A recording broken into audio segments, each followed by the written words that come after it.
Tô voltando aqui para casa, pessoal, e apareceu um vídeo para mim no feed. Deixo o crédito para o Alexandre Paiva. Quero trazer esse conteúdo aqui para vocês no YouTube, porque você é escravo. Não, esse substantivo é muito pesado. Não, você é escravo. Você virou escravo como homem, tá? Em virtude do seu gênero ou do seu sexo. E muitos não se deram por conta disso, estão em grande estado de negação. O pior escravo é aquele que se recusa a ver os grilhões e as algemas nas suas mãos e nas suas pernas. Eu vou rodar o vídeo aqui e vocês vão ter uma noção, tá? De onde a gente chegou. E aí eu te pergunto, se a situação está tão grave assim, por que não houve uma rebelião para ontem de todos os homens da sociedade? E isso não tem nada a ver com esquerda e direita, com ser branco ou ser negro, com ser cristão ou ateu, porque todos os homens estão sujeitos a terem a sua liberdade violada ao bel prazer da mulher. E olha só, muita gente, né, eu vi no debate, inclusive dos, entre aspas, masculinistas e feministas, muita gente falando assim, não, vai ser apurado futuramente a denúncia, a medida protetiva é emitida, mas depois vai ter a apuração dos fatos. Bicho, se você não consegue entender até hoje o impacto de uma medida protetiva, é porque você está dormindo no ponto. A mulher pode pedir medida protetiva, não apenas por violência psicológica, mas ela pode falar que você bateu nela e não deixou marcas, e pronto. Ela pode acusar de violência patrimonial. Existem várias formas de acusar, sem ter que ter prova. E eu acho até aquela medida da Tabata Amaral, né? Ah, você não vai ter mais exame de corpo de delito. Vai ser agora só a palavra da mulher. Por que eu considero até essas medidas eleitoreiras? E a gente vê que existe um problema de tentar agradar o eleitorado feminino. Porra, já é assim, entendeu? São determinadas propostas que visam apenas agradar o eleitor e nada mais. Olha só, um dos casos, só para ilustrar, tá? Mais destruidores que eu vi em relação à medida protetiva, o cara era casado, né? Ele era casado com uma mulher e ele tinha uma loja de material de construção. É bastante comum, né? Muita gente deve conhecer um caso assim, em que a loja ficava embaixo e o cara morava em cima. Olha o privilégio, não ter que se deslocar para o trabalho. O cara batalha para conseguir construir uma coisa dessas que, ao longo da vida, ele ganha tempo. E tempo é o nosso maior ativo. O cara acordou, ele pode acordar 15 minutinhos antes, escova os dentes, lava o rosto, põe uma roupa e já está no trabalho. Então, porra, é um privilégio que o cara tem. O que a mulher fez? Meteu uma falsa acusação de violência doméstica, pegou uma medida protetiva de afastamento do lar, e o que acontece? Ele não podia se aproximar da casa. Mas a casa e o trabalho são no mesmo edifício, o cara não conseguiu mais trabalhar. Tá? Aí eu te pergunto, e se você não tem um amigo? Porque é muito comum, vamos ser bem sinceros. A quantidade de amigos reduz a metade a cada 10 anos. À medida que você envelhece, você vai tendo menos amigos. Quando você se casa, um casamento mais tradicional, tem filhos, é extremamente comum que você perca totalmente o contato com seus amigos. Você está vivendo uma vida, né, de trabalho, de família, exercendo a paternidade. Tudo isso que a gente conhece bem. Aí o cara, vamos supor, né, eu não tive detalhes realmente minuciosos a respeito do caso. Esse cara já mais velho, pode ser que não tenha pai, não tenha mãe, filho único, não tenha amigos. O cara foi expulso de casa e não pode trabalhar. E aí? Vai morar na rua? Vai para abrigo? Cheio de percevejo. Você já viu como é que é abrigo, morador de rua? Na maior parte do Brasil? Cheio de cara perigoso das ruas. Sujo o lugar. Infestado de percevejo. Ah, ô Rafael, como é que você sabe disso? Eu já fiz trabalho com morador de rua.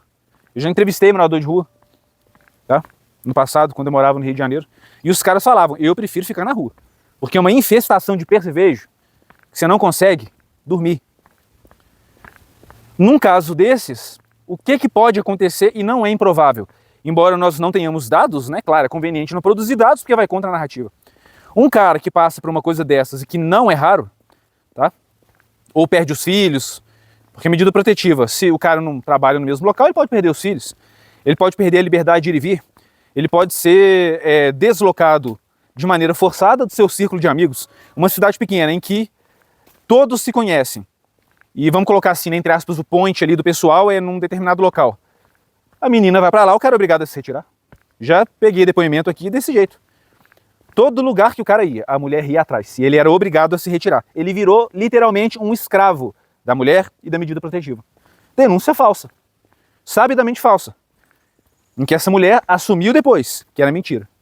E todos que condenaram esse cara. Todos. Não teve um para pedir desculpa. Então ninguém se importa se foi mentira ou não. Eles condenam com base na palavra da mulher. Condenam com base na palavra da mulher. Quando fica provado que é mentira, através de evidências, sentença judicial, ninguém se importa. O ostracismo que foi lançado contra o homem, gratuitamente, sem nenhum tipo de prova, eles não lançam o mesmo ostracismo contra a mulher, mesmo quando fica provado que houve denunciação caluniosa. É um circo, é um hospício a céu aberto, é uma coisa completamente absurda, e o fato de você ter que ficar sendo chamado de tudo quanto é nome, inclusive sendo condenado pela mídia, com associação a criminosos, né? Vocês viram recentemente, incel é criminoso, incel é isso ou aquilo, todo red pill, ou é incel, ou tem conexão com incel, ou alimenta o movimento incel. Então assim, os senhores dos homens, antes eram senhores dos negros, né, na escravidão mais recente, os senhores dos homens, os donos de nós, os escravos modernos, não têm nem coragem, porque são covardes, de assumir que estão em um momento de supremacia, de violação descarada da propriedade privada, usurpando os filhos, tá? Dando medida protetiva como se fosse bala em festa de São Cosme e Damião. É isso que eles estão fazendo. Mas eles são covardes. Por quê? Porque eles precisam do vitimismo para poder perpetuar essa situação absurda. Entendeu? É isso que eles precisam. Eles precisam continuar a perpetuar o papel de vítima, porque hoje o vitimismo virou força. Quanto mais eles conseguirem se demonstrarem como vítimas, mais leis eles vão pedir. Essa é a situação. E a reintegração de posse, que em teoria poderia levar 6 meses a 1 ano, estão aparecendo muitos casos em que o cara não consegue tirar a mulher da casa. Ela pede a medida protetiva, sem prova, vai renovando a medida protetiva e o cara não consegue voltar para casa. Meus amigos, vocês têm noção da gravidade do que a gente está vivendo? Não adianta nada a gente estar na era da tecnologia, tá? Mas a pessoa não se informar. Porra, são centenas de casos o tempo inteiro. Gente de norte a sul do Brasil, de todas as esferas políticas, não é militância Red Pill. É inclusive nego feminista aí que deixa de ser feminista, porque descobre como que está a situação quando ele é pego de surpresa. Porque nós tentamos alertar. E todos os avisos são mal logrados. Ninguém presta atenção. Até que o cara vira vítima da própria ignorância e do, né, vamos usar a palavra que eles gostam tanto, negacionismo. Vamos rodar o vídeo agora e vocês vão ver como o feminismo moderno não apenas fez o homem virar um escravo, mas é uma espécie de comunismo de gênero, porque ele consegue tirar da pessoa a propriedade privada com base no eu sou a vítima, em uma delegacia da mulher. 4 palavras e você perde tudo que conquistou durante a vida inteira. Se inscreva no canal, valeu, abraço e até a próxima. Gente, sabia que você pegar o celular, imagina que você tá com o celular. Sabia que você fazer assim, ó. O celular tá aqui, da companheira, tá? Tá aqui na mesa. Vocês não estão vendo, mas ele tá aqui na mesa. Se o homem faz assim, ó, no celular, isso é violência. Você sabia? Fazer assim, ó. Daquela olhadela, é violência. A mulher pode ir na delegacia, pode fazer uma medida protetiva contra você e falar que ela está sofrendo violência.